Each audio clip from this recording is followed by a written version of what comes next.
আজকে সম্পূর্ণ ভিন্ন ধরনের একটা ভিডিও নিয়ে হাজির হলাম। দেখতে পাচ্ছেন একটা দানবের পা। আমিও আপনাদের মতো দানবের পা ভাবছিলাম, কিন্তু না বন্ধু, এটা হচ্ছে একটা দানবীয় কচু। এটার নাম হচ্ছে শাহী কচু। সুনীলদা দেখে হাসতেছে যে এত বড় কচু এ তো আমাদের দেশেও হয় না। এটা কোন দেশ থেকে আনা হয়েছে? তো এটা সুদূর উগান্ডা থেকে আনা হয়েছিল।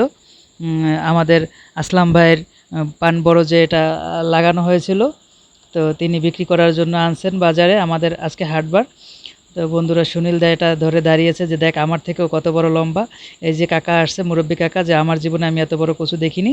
আগে মানুষ বলতে কচু গাছের সাথে গলায় রশি বাঁধবো, আজকে কিন্তু এই কচু গাছের সাথে গলায় রশি বাঁধবেন না, খবরদার, তাহলে সত্যি সত্যি ওপারে চলে যাবেন। ওল খেও না, ধরবে গলা। এটা হচ্ছে সেই ওল, সাদা যেটা দেখতে পাচ্ছেন। তো ওল সবাই সাবধানে খাবেন। এখানে আরও অনেক প্রকার সবজি দেখতে পাচ্ছেন।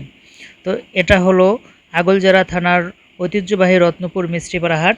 সপ্তাহে 2 দিন হাট বসে, এক শুক্রবার এবং মঙ্গলবার। তো আশেপাশে যারা আছেন তারা সবাই আসবেন, দাওয়াত রইল, এসে দেখবেন।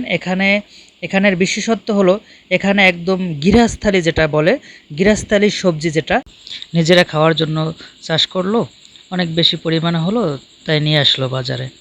তো এমন হয় অনেক সময়। তো এরকম কিছু সবজি একদম কি বলে রাসায়নিক ছাড়া।